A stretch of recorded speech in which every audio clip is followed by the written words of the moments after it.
Gravando aqui o nosso último vídeo do canal no ano, né? O canal, eu pretendo continuar com o canal no ano que vem. O canal tem tido, apesar de não ter divulgação, de ser um canal que na maioria das vezes são os áudios das aulas, nós temos tido bastante acessos, já temos bastante inscritos, né? Então até se você gosta do canal, do estilo das aulas, então deixa o seu like aí, dê a sua curtida e se inscreva no canal para ajudar que o canal cresça mais um pouco e nós possamos divulgar um pouco essa simplificação, mas sem se tornar simplória, do direito para mais gente.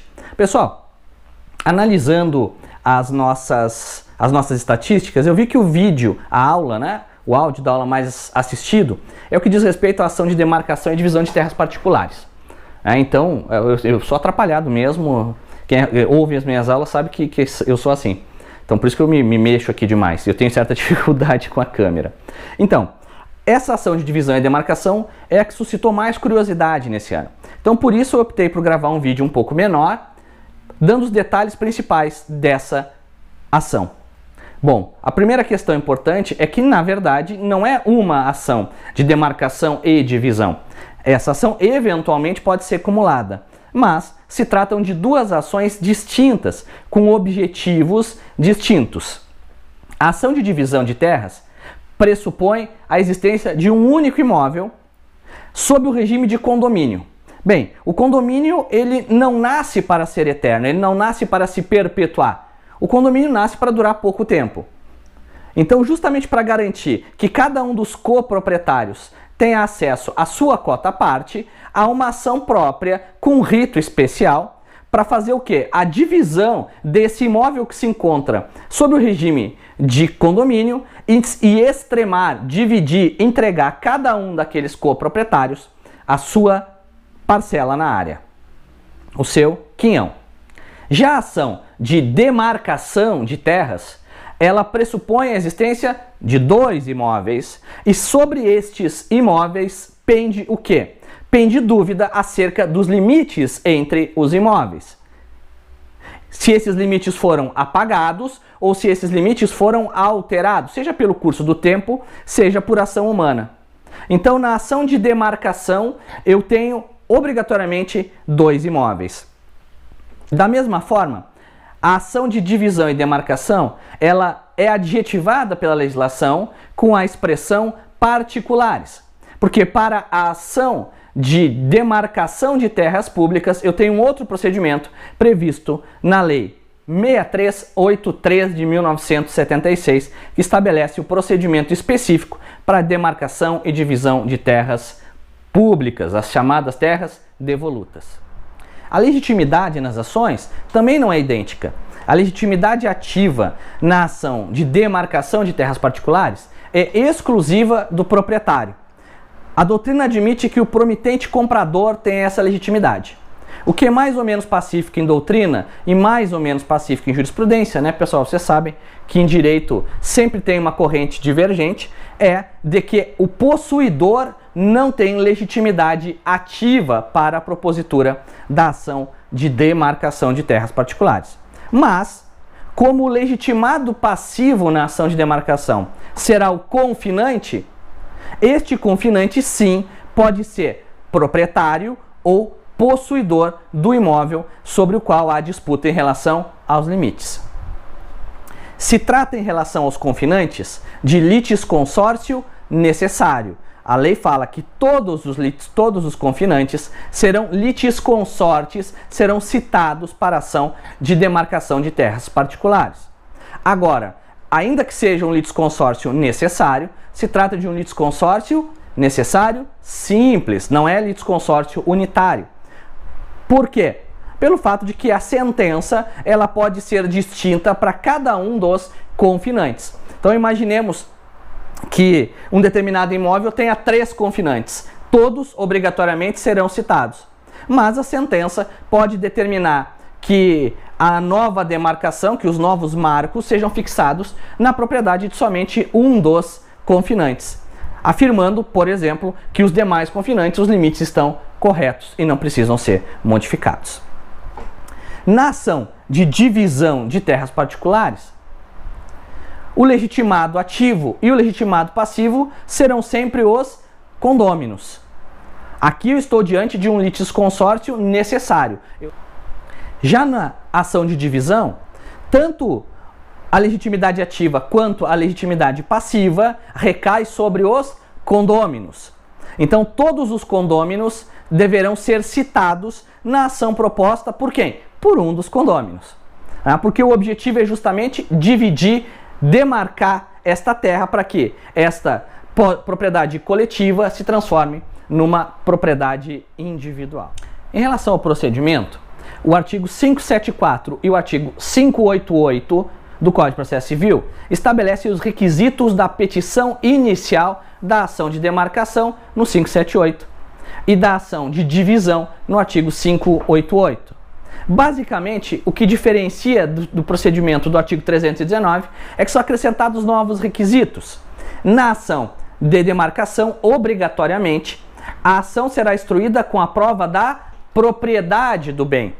Lembrem-se quando eu falei lá atrás que a legitimidade ativa na ação de demarcação é exclusiva do proprietário. Já a ação de divisão de terras caberá a cada um dos condôminos pelo artigo 588, e aqui eu estou dando uma lidinha no código, eu não consegui, ninguém deve se preocupar tanto em saber o código de cabeça. A petição inicial será instruída com os títulos de domínio do promovente e conterá a indicação da origem da comunhão, a denominação, situação, os nomes e limites e as características do imóvel. O inciso 2 fala da qualificação dos demais condôminos e o inciso 3 fala que deverão ser indicadas as benfeitorias. Não sendo caso de improcedência liminar nem de extinção sem julgamento méritos, ou seja, sendo caso de recebimento da petição inicial, o juiz recebe e determinará a citação de todos os confinantes ou dos demais condôminos para responderem no prazo comum de 15 dias. Após isso, o feito vai seguir o rito ordinário, com a determinação lá na ação de demarcação que obrigatoriamente eu terei de realizar a prova pericial para analisar se efetivamente os marcos foram alterados ou se os limites estão conflituosos.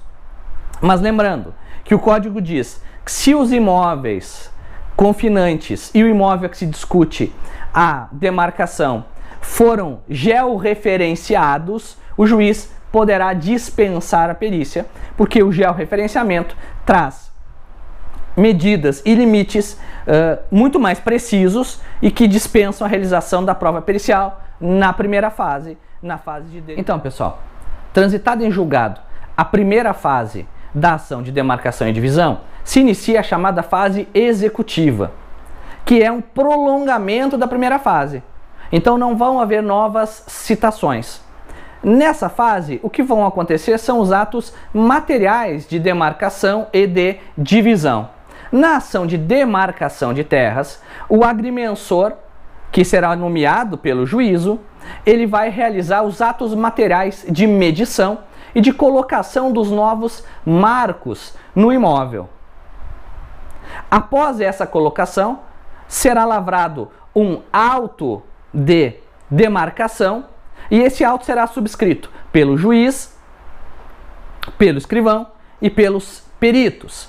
E em seguida, o juiz vai proferir uma sentença de homologação desse auto. Dessa sentença vai caber recurso de apelação, mas esse recurso de apelação é recebido somente no efeito devolutivo. Bom, então, pessoal, terminada a primeira fase na ação de divisão, eu vou ter também uma segunda fase chamada executiva. Aqui, o que o perito vai fazer, o que o agrimensor vai fazer, é realizar a divisão desse imóvel. Ele vai atribuir a cada um dos herdeiros, com base no que foi decidido em sentença, porque na primeira fase é onde cada um dos condôminos vai requerer o seu quinhão, ele vai fazer a divisão material desses quinhões, respeitados os critérios lá do artigo 595, especialmente a comodidade e evitar-se o retalhamento de quinhões, quer dizer, fazer com que os quinhões, dentro do possível, sejam contíguos um com o outro, evitando que um dos condôminos tenha uma parcela do seu quinhão num lado do imóvel e outra parcela no outro. Terminada essa fase, o perito vai elaborar um memorial descritivo. E com base nesse memorial descritivo, o escrivão vai lavrar um auto que será assinado pelo perito, por ele, escrivão, e pelo juiz. Após a manifestação das partes, o juiz vai proferir sentença homologatória deste auto. E dessa sentença cabe recurso de apelação. Mas também essa apelação é recebida sem efeito devolução, somente no efeito devolução. Como vocês puderam observar, a ação de divisão e a ação de demarcação são ações extremamente complexas, não são ações simples de processar. Justamente por isso, o legislador lá no artigo 569 permitiu que tanto a demarcação quanto a divisão possam ser realizadas por meio de escritura pública, de forma extrajudicial. Isso desde que todos os condôminos ou todos os confinantes sejam maiores e capazes e concordem com o plano de divisão ou com o plano de demarcação. Então, pessoal, isso é um resumo da ação de divisão e demarcação. Se vocês quiserem, analisem, ouçam a aula é bem mais completa, né, com mais detalhes. O link para a aula provavelmente vai estar aqui em cima, ou aqui em cima, onde eu consegui colocar o card. Né? E bom final de ano para vocês. Se você gostou, dá uma curtida, compartilha nas suas redes sociais. E ano que vem vamos tentar fazer mais vídeos, porque eu não tenho muita afinidade com a câmera. Eu prefiro mais estar em sala de aula, tenho dificuldade de falar sozinho. Mas aos poucos a gente vai desenvolvendo um pouco. Eu estou tentando melhorar isso, para tentar ajudar os estudantes, especialmente os alunos da graduação, que é uma das minhas paixões, da aula. Eu vou fazer também, em breve, talvez eu faça ainda se eu conseguir me organizar antes do recesso, um vídeo com dicas para o concurso do Superior Tribunal Militar, que abriu agora ontem, e já está o edital. E é um concurso que antes de ser juiz, eu fui oficial de justiça da Justiça Militar por quase 7 anos. Então, fiz esse concurso, sei que é um concurso difícil.